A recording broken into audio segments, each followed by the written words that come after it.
Assalamualaikum warahmatullahi wabarakatuh.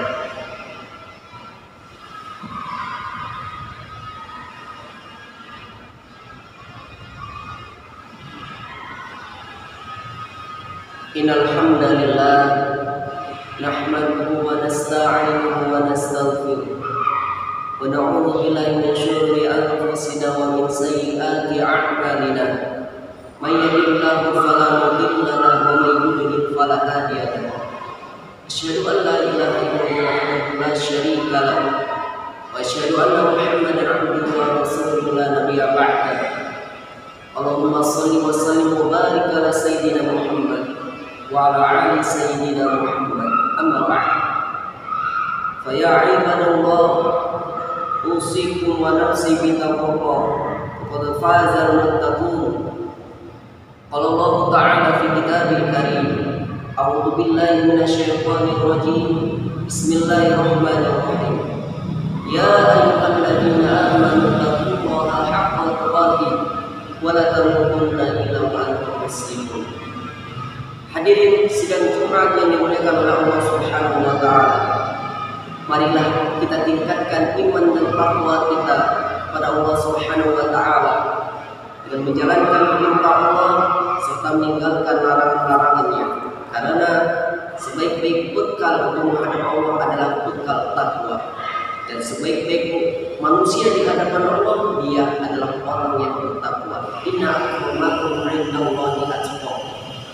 Hadirin sidang Jumat yang dimuliakan oleh Allah Subhanahu wa taala.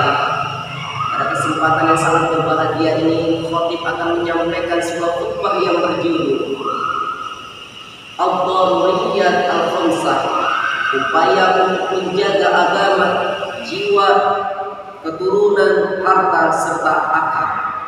Hadirin jemaah yang berbahagia, tujuan utama Allah menurunkan syariat, aturan hukum adalah untuk kemaslahatan dan menghindari kemudaratan. Aturan Allah ketika diturunkan itu adalah untuk kemaslahatan bagi manusia yaitu sendiri. Maka dalam hal ini maslahat dibagi menjadi tiga. Yang pertama adalah daruriyat yaitu primer, hajiyah, sekunder dan tersier. Maslahat atau maqasid merupakan sesuatu yang mesti ada dalam kehidupan manusia untuk terwujudnya kehidupan maslahat baik untuk agama dan dunia. Kalau ini tidak ada, maka akan terjadi yang namanya kerusakan, hilangnya kehidupan seperti makan, minum, ibadah, sholat, puasa dan lain sebagainya. Maka dalam hal ini hadirin, pentingnya untuk menjaga bagaimana Ad-Daruriyat Al-Khamsah, yaitu menjaga agama, jiwa, keturunan, harta serta akal. Hadirin sidang Jumat yang dimuliakan oleh Allah Subhanahu wa taala. Menurut Imam Ibnu Ashur, seorang ulama kontemporer, dan beliau merupakan seorang yang ahli dalam maqasid, beliau pernah mengatakan bahwasannya daruriyat merupakan sebuah kebutuhan yang harus dimiliki oleh setiap manusia, baik secara individu maupun secara jamaah keseluruhan atau umat. Kalau ini tidak ada dalam kehidupan manusia, maka hal ini dapat terjadinya ketimpangan dan kerusakan dalam kehidupan umat manusia. Imam Al-Ghazali di dalam kitabnya Al-Mustasfa menyatakan bahwasanya hukum syariat memiliki tujuan yaitu untuk melindungi agama, jiwa, keturunan, harta serta akal. Maka dalam hal ini merupakan sebuah landasan terpenting dalam kehidupan manusia dan juga merupakan landasan terpenting dalam ilmu maqasid. Selanjutnya, menurut Imam Abu Karim Zaidan dalam kitabnya Al-Wajiz fi Ushulil Fiqh mengatakan bahwasanya yang dimaksud dengan daruriyat adalah suatu perkara yang dapat menimbulkan kestabilan dalam kehidupan umat manusia. Jika ia terwujud, maka akan terjadilah yang namanya kestabilan dalam kehidupan umat. Maka kalau tidak terwujud dalam kehidupan manusia, maka akan terjadi kekacauan dan ketidakstabilan dalam kehidupan masyarakat. Maka nanti akan mengakibatkan manusia menjadi sengsara baik di dunia dan juga di akhirat. Kemudian menurut Imam Syafi'i dalam kitab Al-Muwaffaqah mengatakan bahwasanya semua umat manusia dan seluruh agama telah sepakat bahwasanya untuk tujuan dari hukum syariat yaitu untuk melindungi agama, jiwa, keturunan, harta serta akal. Maka dalam hal ini hadirin dapat disimpulkan bahwasanya ulama-ulama sepakat untuk menciptakan, menjaga bagaimana dzurriyyat al-khamsah, yaitu menjaga agama, jiwa, keturunan, harta serta akal. Hadirin sidang Jumat yang dimuliakan oleh Allah Subhanahu wa taala. Bagaimana upaya untuk menjaga 5 perkara yang sudah khatib sebutkan, yaitu ad-dzurriyyat al-khamsah. Yang pertama adalah hifdzul ad-din, yaitu menjaga agama. Hal utama yang wajib untuk dijaga dari setiap muslim adalah agamanya. Apalagi tugas utama seorang muslim adalah untuk beribadah kepada Allah Subhanahu wa taala, mengabdi sebagai hamba Allah Subhanahu wa taala. Wa ma khalaqtul jinna wal insa illa liya'budun. Tidaklah aku ciptakan jin dan manusia illa liya'budun, hanyalah untuk beribadah kepadaku. Quran surah Az-Zariyat ayat 56. Maka esensi dari ayat ini bahwasanya kita sebagai umat muslim berkewajiban untuk menjalankan perintah syariat yang telah diturunkan oleh Allah Subhanahu wa taala.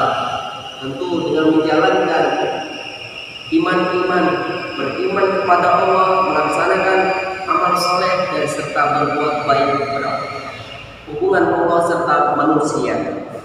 Yang kedua, hadirin, hifdzun nafs, yaitu menjaga jiwa, menjaga diri. Di dalam Islam kita mengenal dengan istilah qisas, yaitu mata dibayar mata, darah dibayar darah, dan nyawa dibayar dengan nyawa. Hal ini hadirin menegaskan bahwasanya Islam sangat menjaga nyawa setiap orang. Bahkan Islam melarang keras, mengharamkan untuk membunuh setiap kaum muslimin. Allah Subhanahu wa taala berfirman di dalam Al-Qur'an surah An-Nisa ayat 93, "Wa may yaqtul mu'minan muta'ammidan fajazaa'uhu jahannam khalidan fiha wa ghadiba Allahu 'alaihi wa la'anahu wa a'adda lahu 'adzaban 'azima." Apa kata Allah? Dan barang siapa yang membunuh seorang muslim tanpa alasan, fajazaa'uhu jahannam khalidan fiha, maka dia akan berada dalam neraka jahanam sekekal-kekalnya. Wa ghadiballahu 'alaihi, dan dia mendapatkan kemurkaan dari Allah Subhanahu wa taala. Wa la'anahu wa a'adda lahu 'adzaban 'alima, dan Allah menyediakan azab yang besar bagi orang-orang yang membunuh. Hadirin sidang Jumat yang dimuliakan oleh Allah Subhanahu wa taala. Selain kita menjaga jiwa setiap orang, Islam juga mewajibkan kita untuk menjaga diri kita, tidak menganiaya diri kita, serta menjaga dan merawat diri kita, dan itulah sebuah kewajiban kita. Karena hadirin, apa yang kita miliki saat ini, termasuk nyawa kita, adalah titipan dari Allah Subhanahu wa taala, maka kita harus menjaganya. Bahkan konsekuensinya bagi orang-orang yang menganiaya dirinya, dia akan mendapatkan dosa yang lebih besar daripada dia menganiaya orang lain. Nabi Shallallahu Alaihi Wasallam bersabda, "Man taradda min jabalin faqatala nafsah, fahuwa fi nari jahannam yamuddu khalidan mukhalladan fiha abadan." Apa kata Rasulullah? Barang siapa yang menjatuhkan dirinya dari gunung, lalu dia membunuh dirinya sendiri, kemudian meninggal, mati, maka dia akan berada dalam neraka jahanam dan dalam keadaan dia melemparkan diri selama-lamanya. Hadis riwayat Imam Bukhari. Hadirin jamaah yang dimuliakan oleh Allah Subhanahu wa taala, selanjutnya yaitu hifdzun nasl, yaitu menjaga keturunan. Umat Islam berkewajiban untuk menjaga keturunan yang jelas nasabnya. Oleh karena itu bisa melarang yang namanya praktek perzinahan. Selain perzinahan dapat mendatangkan kemurkaan dari Allah Subhanahu wa taala, perzinahan juga dapat menimbulkan berbagai macam kezaliman. Mulai dari ternodanya kehormatan, harga diri seorang, dan nasab tidak jelas, serta penyakit-penyakit ganas yang tidak ada obatnya, ditemukan obatnya. Bahkan Allah Subhanahu wa taala berfirman, "Wala taqrabu zina, innahu kana fahishatan wa sa'a sabila." Dan janganlah kamu mendekati zina, sesungguhnya zina adalah perbuatan yang keji dan suatu jalan yang buruk. Quran surah Al-Isra ayat 32. Maka untuk menjaga manusia agar tidak jatuh dalam perzinahan, Islam memerintahkan, memperbolehkan untuk menikah.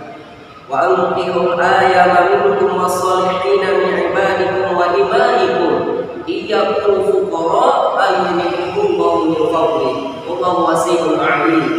Dan kawinkanlah, nikahkanlah orang-orang yang sendirian di antara kamu dan orang-orang layak yang cocok untuk menikah dari hamba sayamu yang lelaki dan hamba sayamu yang perempuan. Kalau dia miskin, kalau dia tidak mampu, yughnihumullah, Allah akan mencukupkan kehidupannya dengan karunia-Nya. Allahu Sami'un 'Alim. Sesungguhnya Allah Maha Luas pemberian yang lagi Maha mengetahui. Quran surah An-Nur ayat 32. Rasulullah SAW menyampaikan dalam sebuah hadisnya, "Ya ma'syarus sabab, man istata'a minkum ba'ata falyatazawwaj, wa man lam yastati' fa 'alaihi bis-shawmi fa innahu lahu wijahun." Apa kata Rasulullah? Wahai pemuda, barang siapa yang telah sanggup untuk menikah, falyatazawwaj, maka menikahlah. Dan sesungguhnya jikalau di antara kamu belum mampu, maka hendaknya dia berpuasa, karena berpuasa itu dapat mencegah dari perbuatan syahwat, dan juga puasa merupakan sebuah perisai. Hadis riwayat Bukhari dan Muslim. Hadirin jamaah yang dimuliakan oleh Allah Subhanahu wa taala, selanjutnya yaitu hifdzul mal, yaitu menjaga harta. Umat Islam harus bisa menjaga hartanya, memelihara hartanya, dan mencarinya dengan cara yang halal, sehingga harta yang diperoleh, harta yang dimiliki adalah harta yang berkah di sisi Allah Subhanahu wa taala dan mendapatkan keridhaan dari Allah Subhanahu wa taala. Maka dalam hal ini Islam melarang yang namanya pemborosan, menghambur-hamburkan harta secara yang tidak jelas, yang tidak ada manfaatnya. Wala tubazzir wala tabdzira, innal mubazzirina kana ikhwana asyayatin wa kana syaitanu li rabbih kafura. Dan janganlah kamu menghambur-hamburkan hartamu secara boros. Sesungguhnya pemborosan itu adalah saudara-saudara setan, dan setan itu adalah sangat ingkar kepada Tuhannya. Quran surah Al-Isra ayat 26 sampai 27. Hadirin yang terakhir yaitu hifdzul aqli, menjaga akal. Umat Islam diwajibkan untuk menjaga akal yang sehat dalam kehidupan sehari-hari. Maka Islam mengajarkan untuk mencari ilmu, pemahaman agar akalnya terjaga dengan ilmu tersebut, sehingga mendapatkan wawasan yang cukup dan mengatur kehidupan ini dan terhindar dari godaan dunia. Maka Allah Subhanahu wa taala berfirman di dalam Al-Qur'an surah An-Nahl ayat 78, "Waja'alna lakum as-sam'a wal absara wal af'idah qalilan ma tashkurun." Dialah yang menjadikan kalian memiliki pendengaran, penglihatan, hati supaya kalian bersyukur. Nabi Shallallahu Alaihi Wasallam yaitu sebagai teladan kita mendorong umatnya untuk meningkatkan kemampuan akalnya dalam memahami agama ini. Man yuridullahu bi khairin yufaqihu fid din. Siapa yang Allah kehendaki bagi dia sebuah kebaikan, maka Allah akan memahamkan agamanya. Hadirin sedang yang dimuliakan oleh Allah Subhanahu wa taala. Demikianlah bagaimana cara kita untuk menjaga apa yang sudah diamanahkan bagi kita dalam kehidupan ini, yaitu menjaga quriyat al-khamsah, menjaga 5 perkara dalam hidup kita, yaitu menjaga agama, jiwa, keturunan, harta dan akal.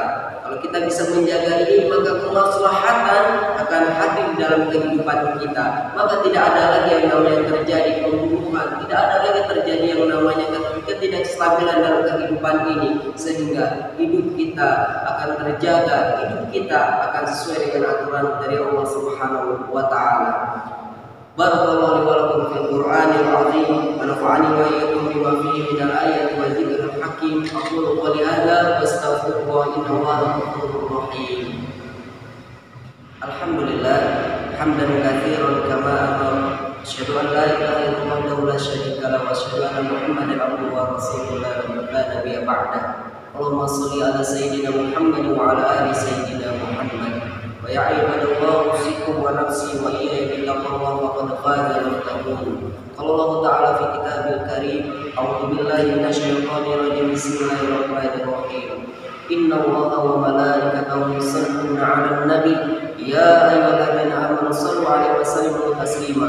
Allahumma shalli 'ala sayyidina Muhammad wa 'ala ali sayyidina Muhammad. Walhamdulillahi rabbil alamin. Allahumma ighfir lil muslimina wal muslimat wal mu'minina wal mu'minat al ahya'i minhum wal amwat innaka samii'un qariibun mujibud da'wati ya qadiyal hajat. Allahumma a'izzal islam wal muslimin. Allahumma ansurna ikhwana wal muslimina fi kulli makan wa fi kulli zaman. Rabbana atina fid dunya hasanah wa fil akhirati hasanah wa qina adzabannar. Walhamdulillahi rabbil alamin. Ibadallah, inna Allaha ya'muruna bil adli wal ihsan wa ya'idhukum qurban wa yanha 'anil fahsya'i wal munkar wal baghi. Ya'idukum la'allakum tadhakkarun wa la yazkurullah